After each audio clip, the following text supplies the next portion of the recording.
बोलिए बुआ जी, छठ पूजा के बारे में दर्शकों को कुछ बताइए।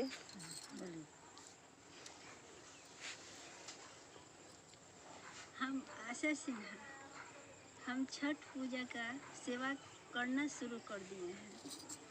अब बहुत करीब छठ पूजा आ गया है।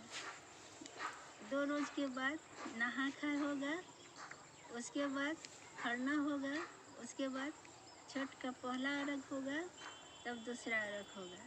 तो पहले देखिए, पहले अब हम लोग शुरू कर दिए हैं अपने घर की साफ सफाई, सब धो धा कर सब घर को अच्छा से हम लोग शुद्ध कर दिए हैं।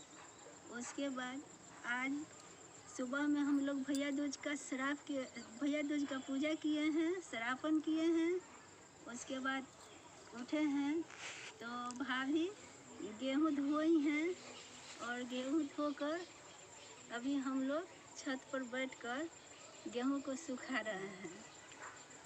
जब से गेहूँ धोया है तब से हम धूप में बैठकर गेहूँ को सुखा रहे हैं और देख रेख कर रहे हैं कि कोई चिड़वा चुरुंग या गिलहरी या कोई जानवर आकर गेहूँ को जुठाए नहीं, क्योंकि छठ पूजा सबसे महान पूजा होता है।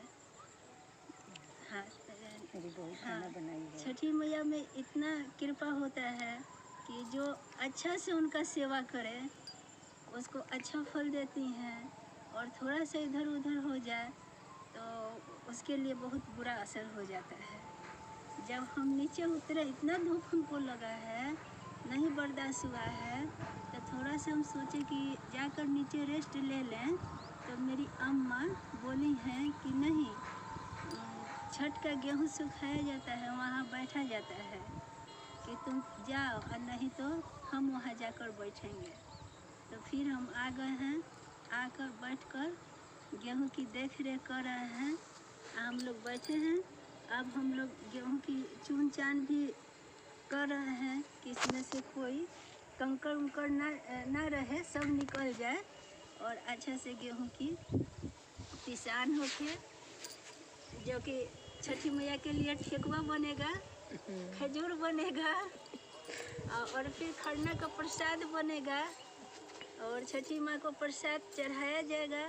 और सब हर भक्त लोग के लिए हर भक्त को प्रसाद दिया जाएगा। अब आप लोग देखिए, मेरी मम्मी जी अभी भी गेहूँ को चुन रही हैं। अब मम्मी जी आप लोग को बताएंगी छठ पूजा के बारे में। बुआ जी से तो आप लोग सुन लिए, अब मम्मी जी बोलिए छठ पूजा के बारे में आप क्या कह रही हैं। अब छठ पूजा के हम तो यही कहेंगे, हम लोग निराहार रह के व्रत करते हैं। 4 रोज का ही व्रत है। इतना कठिन व्रत है कि साथ साथ में तुलसी पूजा भी है, वो भी हम लोग को करना पड़ता है। वो करके आके तब अपना छठ की तैयारी होता है। सब मेरी बहू खाना वाना बनाई है, हम इधर कर रहे हैं। अब यही सब, अब सब कोई घाट पर जाएगा, छठ की तैयारी होगा, सब चीज़ तैयारी करना पड़ता है। और क्या कहना है, ये तो हर घर में हर पर्वी लोग पर्व करता है। सब किसी के घर में छठ होता है, तो बहुत महान पूजा है।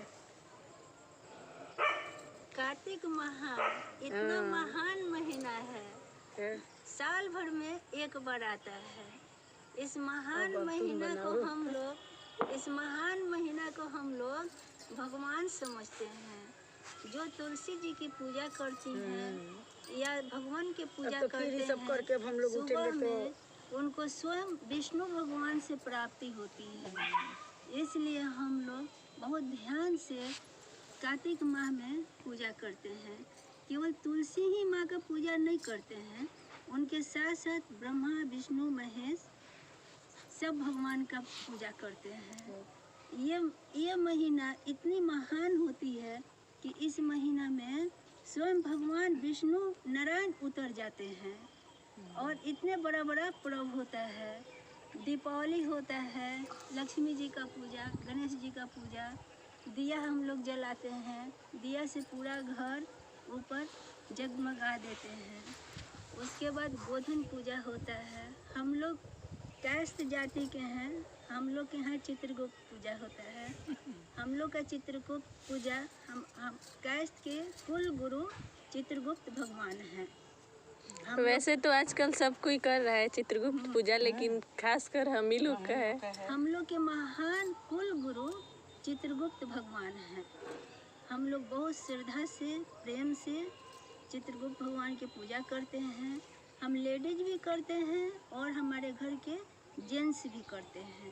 सभी बैठकर चित्रगुप्त भगवान से प्रार्थना करते हैं, निवेदन करते हैं, अपने पत्राचार लिखते हैं।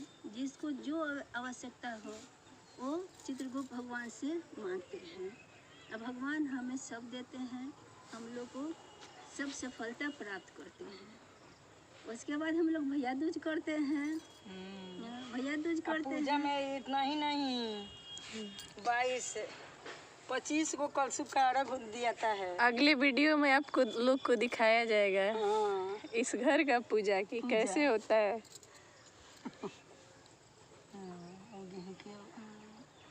उसके बाद हम लोग छठ पूजा में लग जाते हैं। भाभी करती हैं, पहले मेरी माँ करती थी, तो माँ के बाद भाभी करना शुरू कर दी हैं।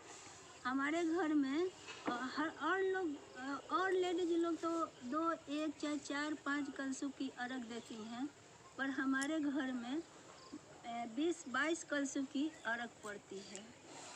और बहुत सारे फल आते हैं, बहुत सारे नारियल केला के बहुत ये सब बहुत फल आते हैं।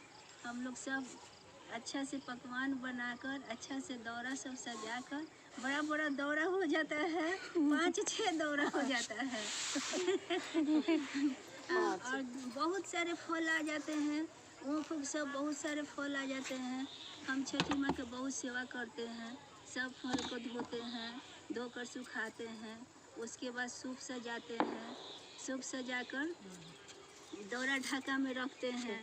और घर के जितने भाई भतीजा हैं, जेंट्स हैं, सभी अपने माथ पर दौरा लेकर घाट ले जाते हैं।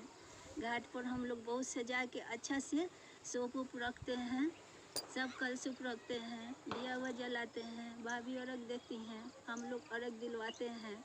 बहुत प्रेम श्रद्धा से पूजा होता है, बहुत अच्छा से पूजा होता है। फिर घर हम लोग वापस आते हैं घाट से, तो कोसी जलाते हैं। कोसी बनता है और कोसी हम लोग जलाते हैं।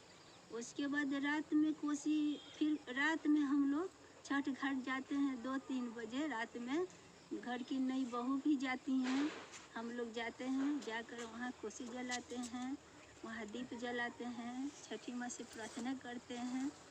फिर हम लोग घर आते हैं। उसके बाद जो भाभी पर्व करती हैं उनके लिए हम लोग जल्दी पारन भी बनाते हैं। हाँ, जल्दी पारन बनाते हैं। उसके बाद हम लोग जल्दी से अपना घर उर की सफाई कर नहाते धोआते हैं, पूजा पाठ करते हैं। और फिर हम लोग अपना तैयारी होते हैं छठ घाट जाने के लिए, अर्घ दिलवाने के लिए। तब तक भाभी माँ पहले चली जाती हैं, वहाँ जाकर छठ घाट अगोरती हैं। आज जब समय हो जाता है, सूर्य भगवान उदय होते हैं, दर्शन देते हैं, तो परवैतीन लोग अपना अर्घ देती हैं। हम लोग सभी मिलकर, हमारे घर में सभी मिलकर, जितने हम लोग भाई बहन हैं, बहू रानी है, सब भाई भतीजा है, सब लोग हम लोग मिलकर अर्घ दिलवाते हैं। सब लोग एक कलशुप ले आकर भाभी के हाथ में देता है। हम लेडीज क्या करते हैं, हाथ में वो ऐपन लगाते हैं, सिंदूर लगाते हैं, और सब लोग देता है, और सब लोग हम लोग मिलकर अर्घ दिलवाते हैं।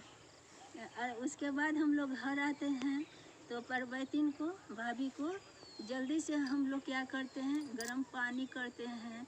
गर्म पानी कर गिलास में रखते हैं, घी में आदि मिर्च डालकर गरमाते हैं। उसके बाद भाभी को देते हैं, चाय गरम देते हैं, तो जब पी लेती हैं और आदि पी लेती हैं, आदि खा लेती हैं, घी पी लेती हैं, चाय पी लेती हैं, गरम पानी पी लेती हैं। तब हम लोग जल्दी उनके लिए पकौड़ी छानते हैं और खाना निकालते हैं। उनको खिलाते हैं, उनका पारण कराते हैं, तो वह पारण करती हैं। तो छठ पूजा इतना महान है कि शुरू से लेकर अंत तक एकदम ध्यान में रहकर, हाथ जोड़कर, उनसे प्रार्थना निवेदन कर कर उनका सेवा करना पड़ता है और उनका सेवा होता है। जब तक परवैतीन पारण न कर ले तब तक उनका पर्व संपूर्ण नहीं होता है। जब वे पारण कर लेती हैं तब उनका पर्व संपूर्ण हो जाता है और हम लोग का सेवा सफल हो जाता है। धन्यवाद छठी मैया। आप लोग सुने बुआ जी के जुबान से छठ पूजा के बारे में। देखिए हमारे यहाँ कितना गेहूँ धुलाया है। देखिए मम्मी जी कह रही हैं कि हमारे घर कितना गेहूँ धुलाया है। सबके यहाँ थोड़ा थोड़ा होता होगा, लेकिन हम लोग के यहाँ 30 किलो। हाँ 30 केजी गेहूँ मम्मी जी अकेले धोई हैं। आप लोग सोच लीजिए आजकल के ज़माने में हम लोग से नहीं होगा। हमारी मम्मी जी 30 केजी गेहूँ धोई हैं। सब छठ पूजा की महिमा है, इसलिए अब नेक्स्ट वीडियो में हर दिन के छठ पूजा के बारे में दिखाया जाएगा। वैसे बुआ जी के जुबानी सुन के बहुत अच्छा लगा छठ पूजा के बारे में। आप लोग मेरा वीडियो देखते रहिए और सुनते रहिए कैसे छठ पूजा होता है, क्या क्या नेम टेम होता है और कैसे कैसे मम्मी जी मेरी तैयारी करती हैं और हम लोग भी साथ में सहायता करते हैं। मम्मी जी का मिलजुल कर एक साथ करते हैं लोग सब काम।